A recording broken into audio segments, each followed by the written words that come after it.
I'm David LaGrand. We are sitting in a bakery that I own with partners and with my wife.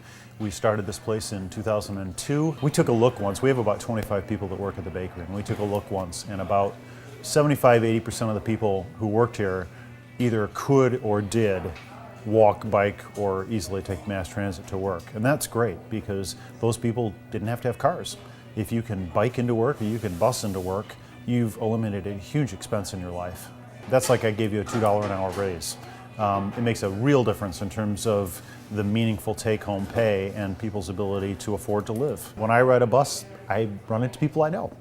And it's certainly true that I have one of my good friends takes the bus to work every day.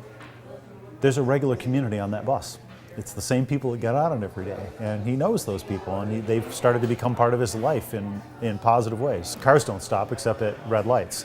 Buses stop every little bit along the way, and so you're mingling communities. You're getting people from neighborhood A winding up riding the bus with people from neighborhood B.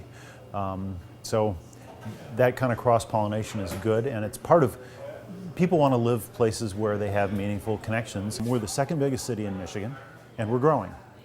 We're bigger than a small city, but we're not one of the top biggest 5 cities in America. But if we're looking to attract not just regional jobs, but national jobs, we're at the point where we're going to have to start growing up. We're going to have to start competing with San Francisco, Chicago, DC, New York. All the places I just mentioned have a subway system. All of those cities have really, really good mass transit. And that means that employers there and employees there are used to those. They think of those as essential services. You know, we've got to have the courage to invest if we're gonna prosper.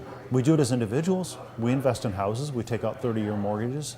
We invest in our own educations. We invest in all kinds of things. Well, we have to have that vision of collectively investing and collectively planning for the future. I also think that a good mass transit system is a marketing tool in the way that national parks are a marketing tool for our entire country.